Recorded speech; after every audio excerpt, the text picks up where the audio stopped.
Good morning. Morning.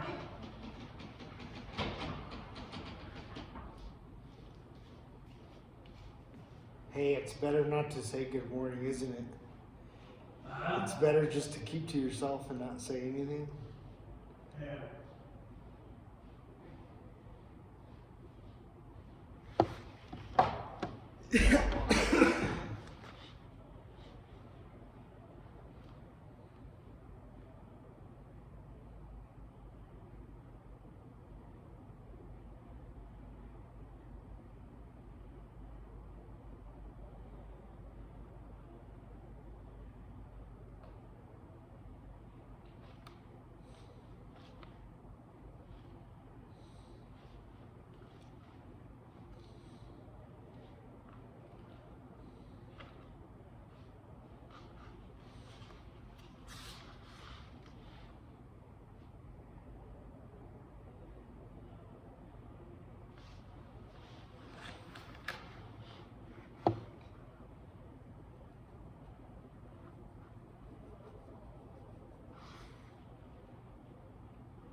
All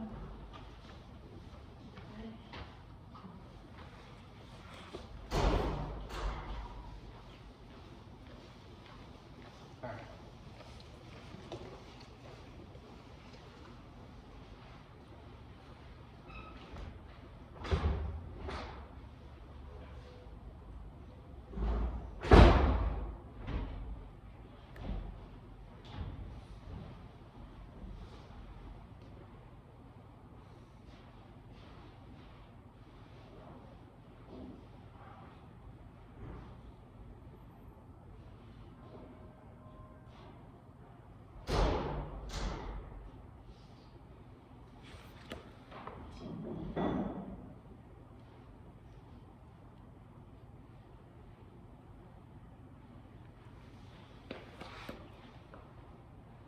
Hello, Hi.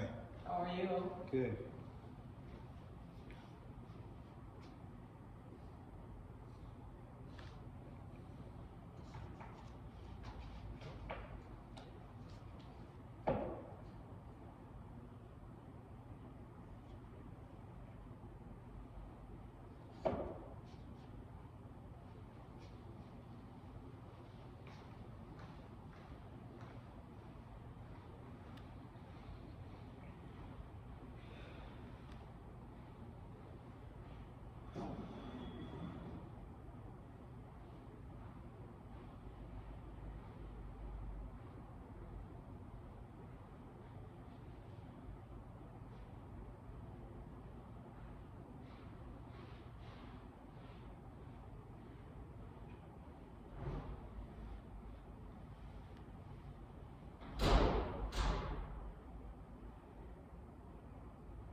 Hey, I don't care if you vacuum.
In considering the evidence we are about to present, we ask you to keep one overarching principle in mind. As St. Thomas teaches, there is no argument against a fact. Contra factum non argument est. If a statement is contrary to fact, then no authority on earth can expect us to believe it.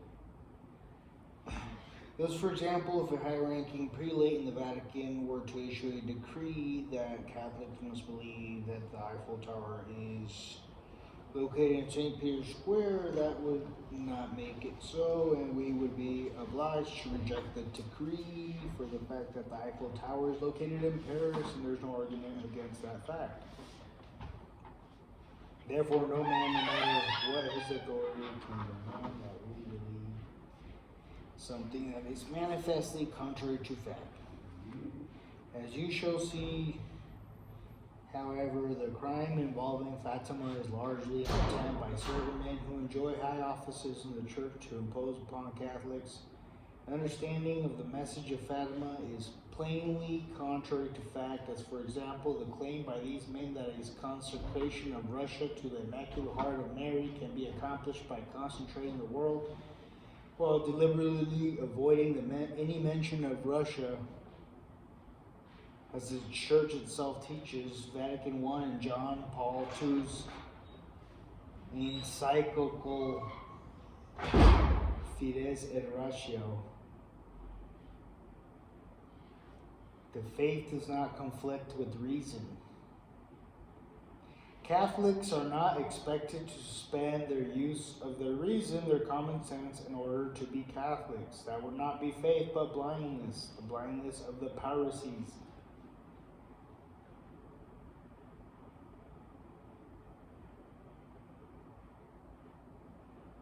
We ask you then to use your common sense, to keep an open mind, to consider the evidence dispassionately, and then decide. Indeed, you must decide. For if we charge we have made is true, then what is at stake in this case is nothing less than the salvation of millions of souls, possibly including your own, the welfare of the church, and the survival of civilization itself in this age of humanity. For no other reason did the Mother of God deliver the message of Fatima to her increasingly endangered world.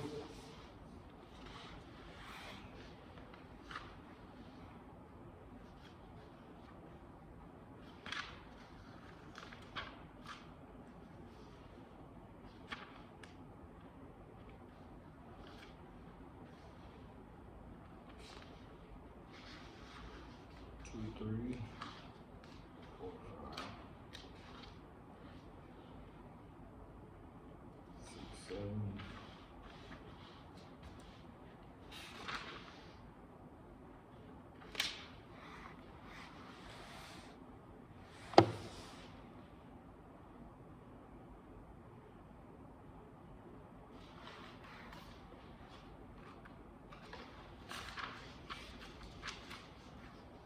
One, two, three,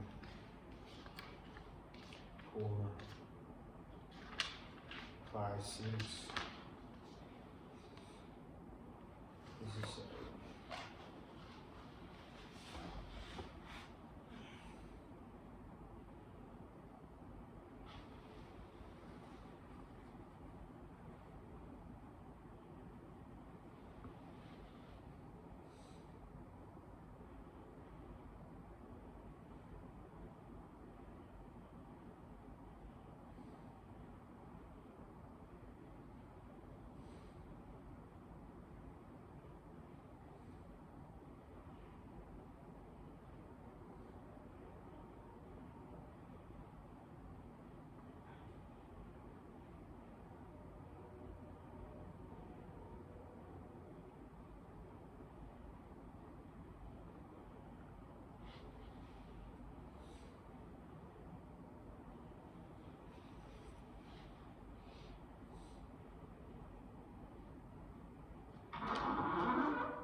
Why this day? Because Lucia dos Santos and her cousins Francisco and Jacinta have been receiving apparitions from the lady on the 13th of each month since the previous May. The lady had been appearing to them above a holm oak tree in the cova, and with each apparition, the crowds have grown.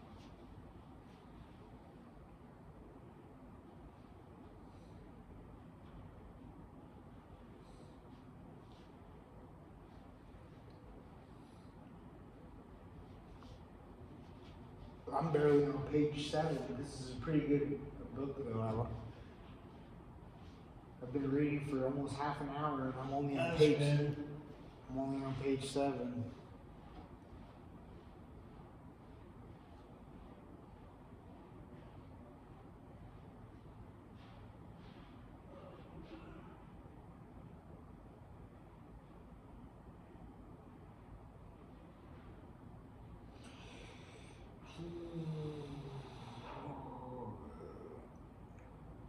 As Lucy recounts in testimony, the Catholic Church has deemed worthy of belief, the lady showed them hell.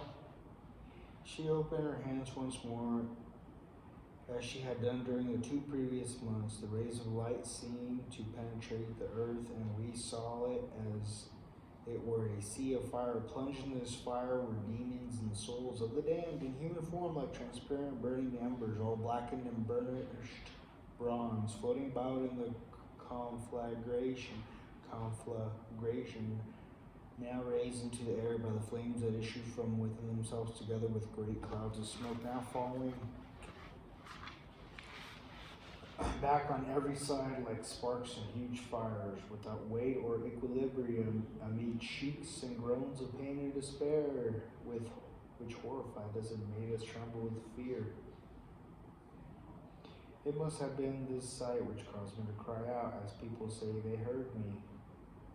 The demons could be distinguished from the souls of the damned by their terrifying and repellent likeness to frightful and unknown animals, black and transparent like burning coals.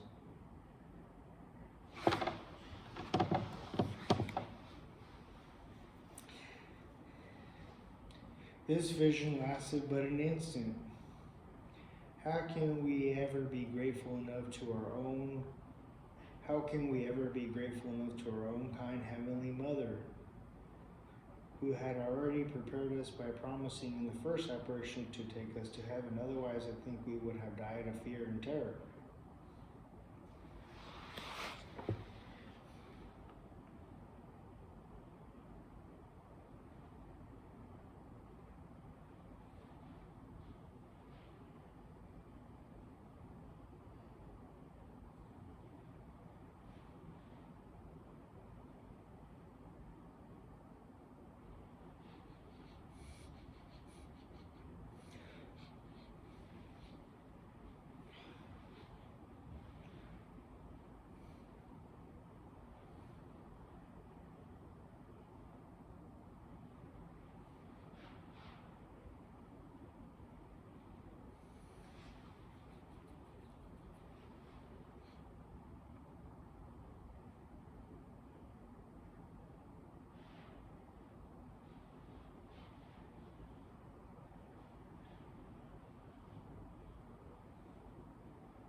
Last page. Last page. How long have I been? 32 minutes. Faith will always be preserved, etc. The etc. remains a secret. This ongoing concealment is a key element of the crime that is the subject of this book. Having received from heaven itself a message with obviously profound importance for the church and all humanity, Lucy knew that she and her cousins needed a divine credential if they were to be believed. During the apparition on July 13th, Sister Lucy asked the lady to tell us who you are and to work a miracle so that everybody will believe that you are appearing to us. And the lady replied, continue to come here every month. In October 1st, in October I will tell you who I am and what I want, and I will perform a miracle for all to see and believe. The lady repeated this promise in further apparitions to Lucy and other seers on August 19th, and again at the Cova on September 13th. And so the people had assembled in a great crowd at the Cova on October 13th, and precisely the hour predicted in July 12, noon solar time and 1:30 p.m. by the clock in Portugal, it begins. Lucy suddenly tells the people in the crowd to shut their umbrellas in the midst of the drenching rain which has turned the Cova to mud. She then goes into an ecstasy, and the lady appearing again first tells Lucy who she is and what she wants, just as she had promised. I want a chapel to be built here in my honor. I am the Lady of the Rosary. The lady is the Mother of God, the Virgin Mary, who will henceforth also be known under the title Our Lady of Fatima,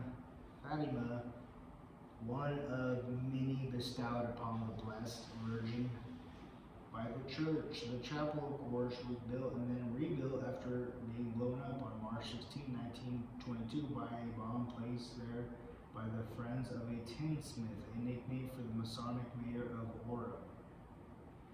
And then the miracle began. We recount here the testimony of a reporter who cannot possibly be accused of partiality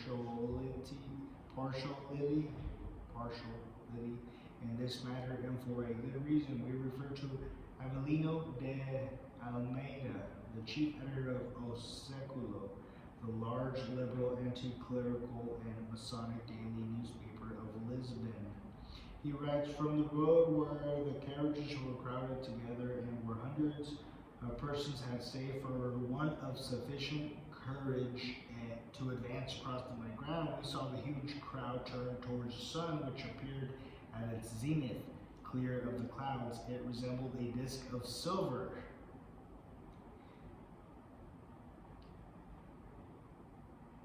And it was possible to stare at it without the least discomfort. It did not burn the eyes, it did not blind. We would say that it produced an eclipse. Then a tremendous crying ran out, and the crowd nearest of us heard to shout, miracle, miracle, marvel, marvel. Before the dazzled eyes of the people, whose attitude transported us to biblical times, and who dumbfounded heads uncovered, contemplated the blue of the sky, the sun trembled and made strange and abrupt movements outside of all cosmic laws. The sun danced according to the typical expression of the peasants. Attacked violently by the anti-clerical press, Avelino de Almeida renewed his testimony 15 days later in his review, El Estrocao Portuguesa.